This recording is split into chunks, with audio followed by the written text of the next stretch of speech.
इन ढोंगियों के खिलाफ कोई नारा नहीं लगाना चाहिए, इनके खिलाफ कोई एहतजाज नहीं करना चाहिए।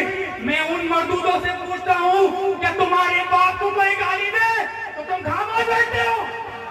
क्या तुम्हारी माँ को कोई गाली दे तो तुम खामोश बैठते हो? मुझे बताओ, मेरे आका सल्लल्लाहु अलैहि वसल्लम की हदीस पाक का मफहूम है कि मोमिन मुसलमान उस वक्त तक कामिल मोमिन नहीं हो सकता कब तक, जब तक माँ से ज्यादा, बाप से ज्यादा, अपनी माल से ज्यादा, अपनी औलाद से ज्यादा, अपनी जान से भी ज्यादा नबी से मोहब्बत न करे। जब तक वो कामिल मुसलमान नहीं हो सकता। तो तुम मर्दूदा, तुम कैसे मुसलमान हो कि तुम नबी की मोहब्बत में तुम्हारी जबान नहीं खुलती? तुम कैसे मुसलमान हो?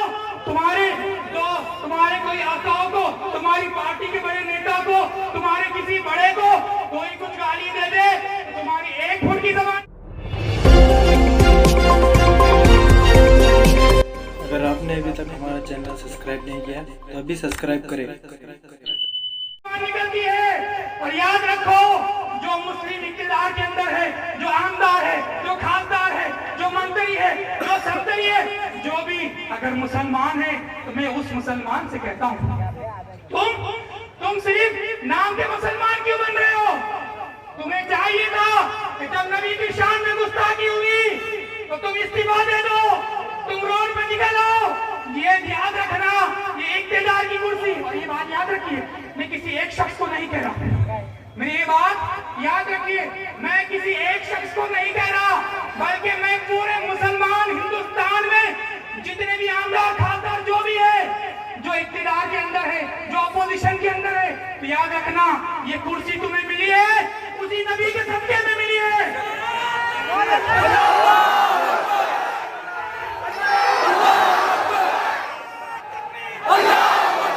तो याद रखो, ये कुर्सी तुम्हें मिली है उसी मेरे आका सल्लल्लाहु अलैहि वसल्लम के सदके में मिली है। क्यों?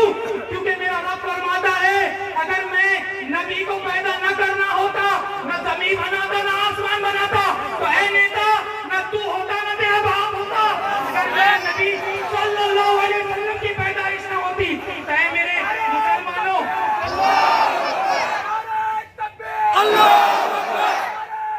और एक बात मैं कहता हूँ, हमारा मुख्यमंत्री साहब जनाब शिंदे साहब कहते हैं कि कोई भी उस ढोंगी की, मैं तो महाराज भी नहीं कहता हूँ, महाराज का मतलब बड़ा होता है, तो उस ढोंगी सुअर को कहता है हमारा मुख्यमंत्री। उस ढोंगी सुअर के लिए हमारे मुख्यमंत्री कह रहे हैं कि कोई भी उसके बाल को हाथ न लगाए। तो हमारे मुख्यमंत्री, मैं कहता हूँ, हम उस ढोंगी के बाल को क्या, हम तो उसके कपड़े को भी हाथ लगा के अपने हाथ नापाक नहीं करना चाहते। हम उसके बाल को तो क्या, हम उसके कपड़े को भी हाथ लगा कर नापाक अपना हाथ नहीं करना चाहते। हमारी हुकूमत से यही मुतालबा है, हमारा हुकूमत से यही मुतालबा है कि वो उस ढोंगी मरदूद को जल्द से जल्द सलाखों के पीछे डाले। मैं ये कहता हूँ, आज मुसलमानों के साथ ये बदसलूकी कैसी की जा रही है? हम भी तो हिंदुस्तानी हैं, हमने भी अपनी कुर्बानियां दी है। हमारे शेख हजरत जनाब सैयद सलमान अदरी साहब को एक शेर कहने पर उनको सलाखों के अंदर डाल दिया गया, और इस मरदूद ने इतनी गलाजत बकी, फिर भी इस कुत्ते सुअर को जेल में क्यों नहीं डाला गया?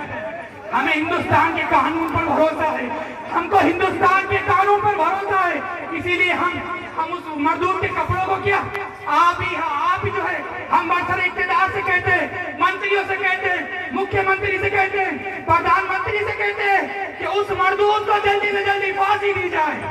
और एक नारा हमारे लोग लगा लेते, गुस्ताख नबी की एक सजा सरतन से जुदा सरतन से, ये नहीं नारा लगाएंगे। मैं बोलूँगा गुस्ताख नबी की एक सजा, तो आपको कहना है कानून से फांसी की सजा। हम वो हिंदुस्तानी है जो हम हिंदुस्तान के कानून पर भरोसा रखते हैं। सब रखते हैं ना भरोसा? कौन कौन भरोसा रखता है? हाथ उठाकर बता दीजिए। हम सबको हिंदुस्तान के कानून पर भरोसा है। तो मेरे प्यारे मुसलमानों और मेरे तमाम हिंदुस्तानियों, मैं और ये एहतजाज को ये ना समझे कि हिंदू मजहब के खिलाफ नहीं, मैं तो ये कहता हूँ, वो शख्स जिसने मेरे आका सल्लल्लाहु अलैहि वसल्लम की गुस्ताखी वो हिंदू भी नहीं हो सकता।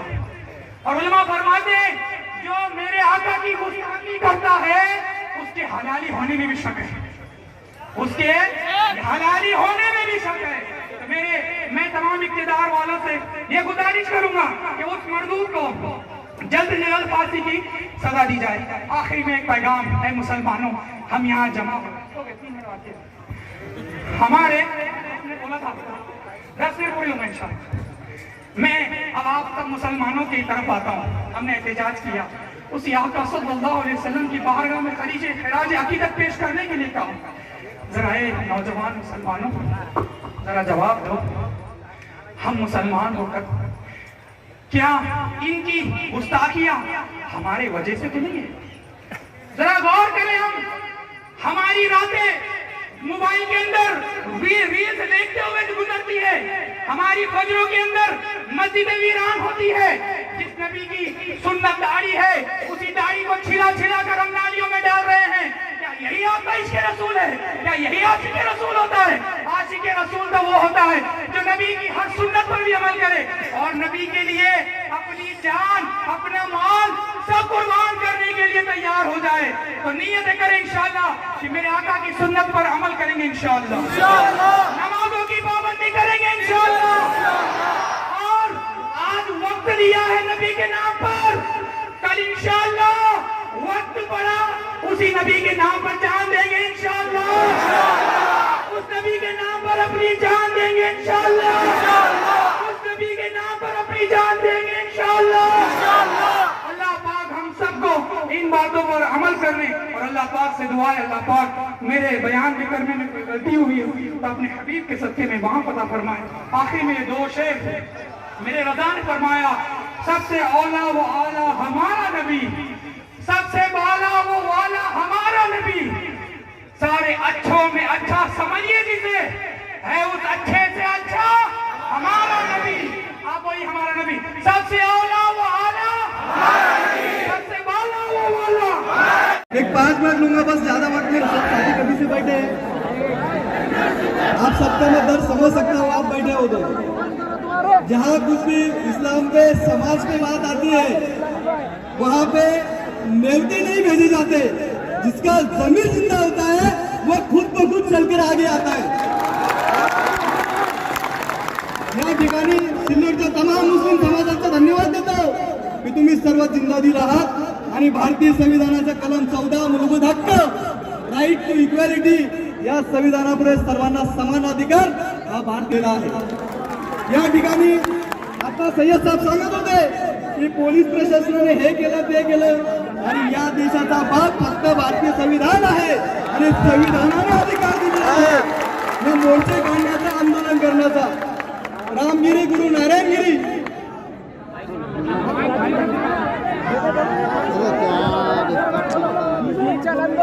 रामगिरी गुरु नारायणगिरी या स्वयंघोषित हरामखोर व्यक्तीने आमचे प्रेक्षक आमचे प्रेरित हजरत मोहम्मद सल्लल्लाहु अलैहि वसल्लम यांच्याविषयी वक्तव्य केलं।